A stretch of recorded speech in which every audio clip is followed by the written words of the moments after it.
تست ویدیوی 3 نسا پارت 2 قراره یکی از ترین غذای نسا رو با هم درست کنیم. پس اول از همه سیب زمینیامون پوست میکنیم، میشوریم، ریزشون میکنیم و میذاریم آبپز بشن. کمی هم نمک بهش اضافه میکنیم.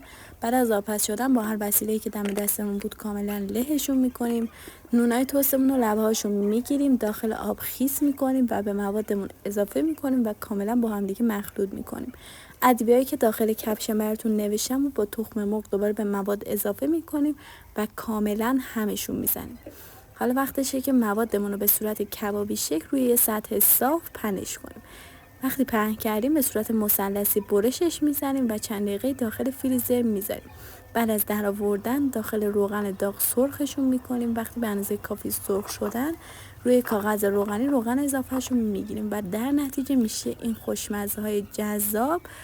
به نظر من از 1 تا 10 میشه بهش 9 داد. خیلی خوشمزه بود. پوست بهتون.